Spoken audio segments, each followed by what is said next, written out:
Chapter 2, that's after the Rebbe explained that every creature, every creation has constantly to be recreated and given life and be able to giving existence every second. In other words, nothing can exist without the power of Hashem, but that's the 10 as is the same saying. So from then it comes to the next step in chapter 2. Ve'ine. Mikan, from what we said before, Shuvat Aminim, we get the answer to the ones who do not believe in Hashem or in the creation, but constantly power the divine, and so on. Not only we have the answer, but we also have the Gilui Shoresh Ta'utam. We here can have we can reveal where is the source, the roots of their mistakes.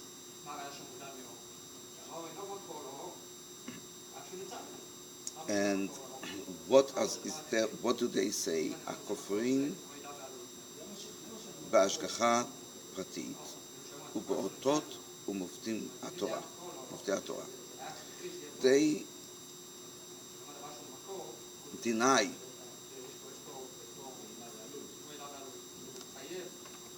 the divine providence, and they do not believe in the miracles from the Torah.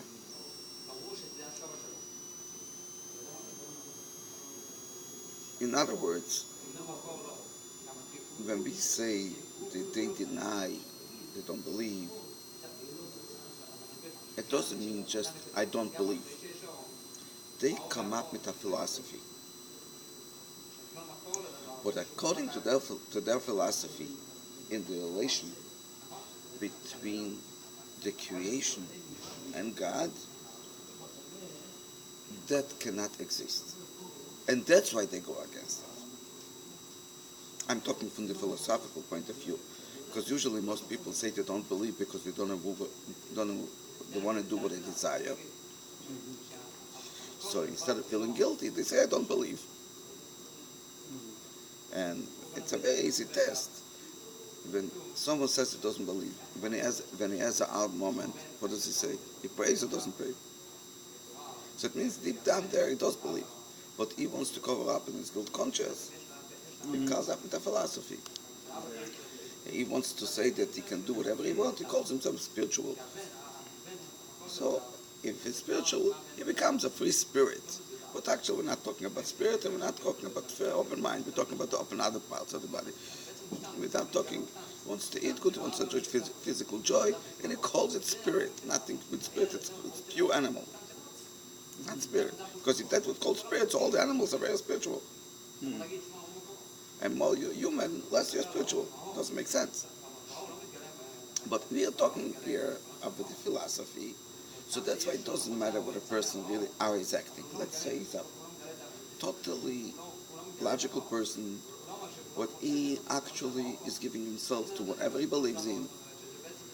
Now, he has a limit in understanding Hashem in general, and more so the relation between Hashem and us.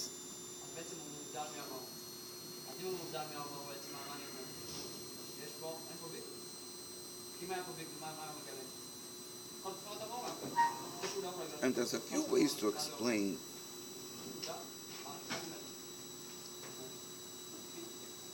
why they come up with it. There's one thing they say that impossible that Hashem should bother with all the little details. It's not for his dignity, not for his pride, it's not for his level. He's totally abstract, totally spiritual. He cannot have to handle all the little details. Or we say it in other words, does it make a difference to him if I do like that, if I eat like that, if I eat a piece of meat, if it was landed this way, or it was with shchita? but it make a difference to it.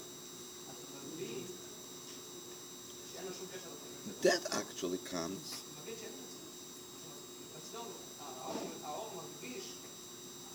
from an axioma, but the add before that the relation between us and Hashem is not an ongoing relation. Why? They say Hashem created the universe, but now the universe exists on its own. So at one point, yes, it was created by Hashem, but now it has nothing to do with him. It's going on by himself.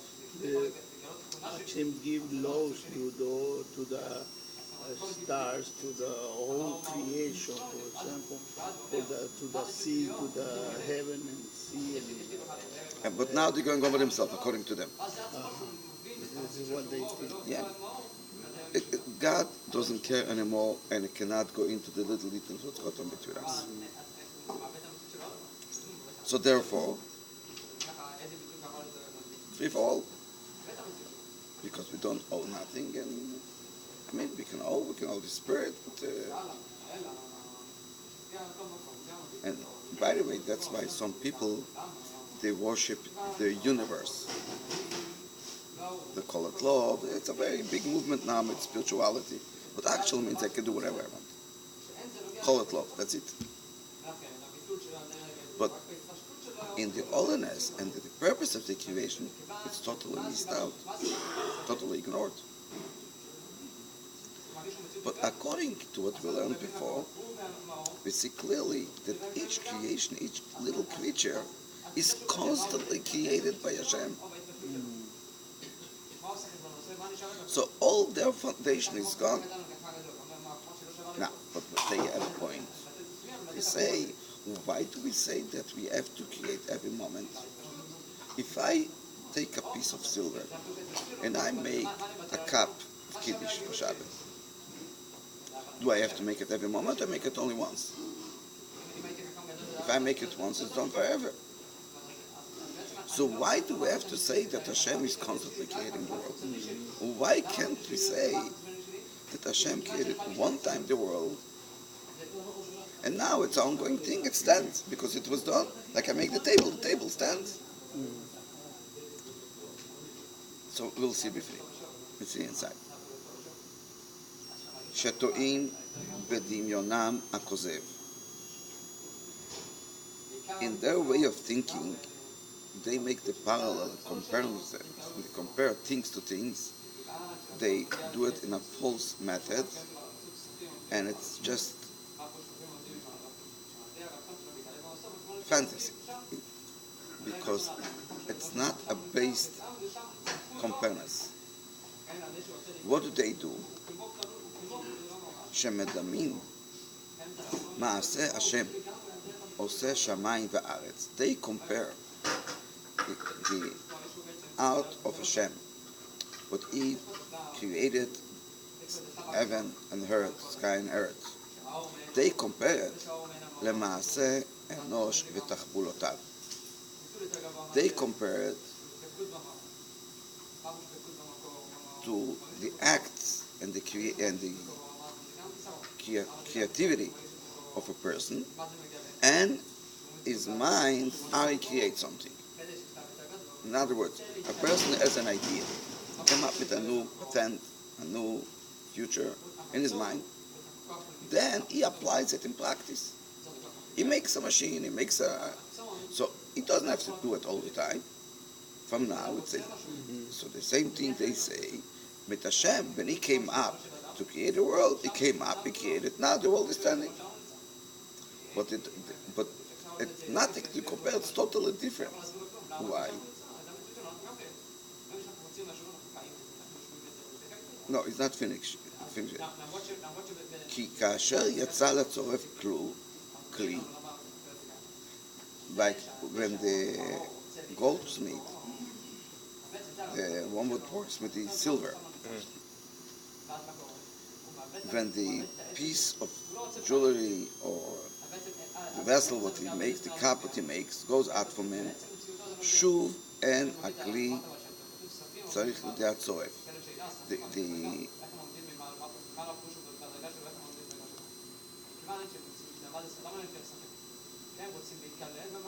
the vessel doesn't need the silversmith anymore. It stands by himself. Once he did it, it's made. It doesn't have to do. So even though he takes away his hand, אף שידיו מצולקות ממנו, והולך לו בשוק, and he goes around in the market, הכלי קיים בתבניתו, בצלמו ממש. That vessel exists with the same form, exactly, כאשר יצא מידי הצורך. The same as when it went out, the moment he left it, he finished it. Doesn't matter where the silversmith goes, the vessel will be in the same form and dimensions. כך מדמים השכלים האלו מעשה שמיים וארץ. So the same thing that mindless people compare the creation of Hashem, the same thing.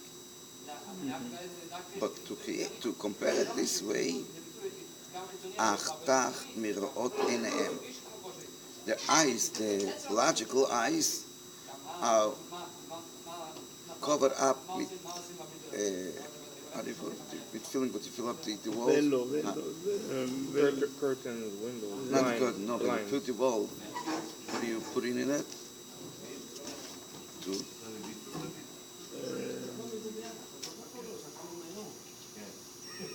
Anyways, it's covered up, the eyes are covered up, complete, to see the reality, the difference. ההבדל הגדול שבין מעשה אנוש ותחבולותיו, the difference, the big difference between human beings acting, שהוא יש מאש, רק שמשנה הצורה והתמונה, that he made one thing from existence to another thing. The only thing what he does, it changes only the form, but not it doesn't create nothing.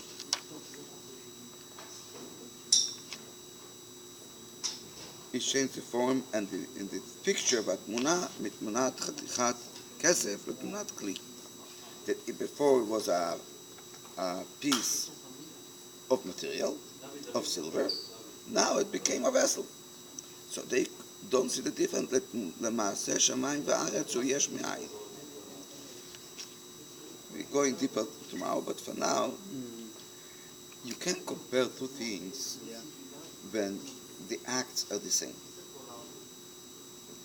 The creation is out of nothing, and then man only transforms. And when a man is doing, he takes one thing, but has the potential to have different forms and dimensions, and it changes the dimensions and the forms. But it doesn't change the material himself. As when God created the world, there was nothing. So first of all, right here we can see there's nothing to compare to each other. Because here we're talking that the thing exists, the question just in what form. And yes, nature has a changeable form. In other words, each existence can be in different forms. Because the form is not part of the ingredients, what makes the thing. The form is just the way it looks, it relates, it's not himself. And we can change the form. Once we change the form, we do not go against the existence of the thing what we change. So we have a material. If we make it that form or that form, we do not go against it. Because in the first place, had the ability to be different forms. As when we go to the creation of the world, there was nothing to put a form on. So there wasn't even nothing to make something. So first of all, here's right away off the comparison. Now the Rebbe is going to go even deeper than this and explain not only is nothing to compare, we find the opposite compare to see how it cannot be, it must be every moment. In the creation, see things in the creation. But that's tomorrow. there's a saying in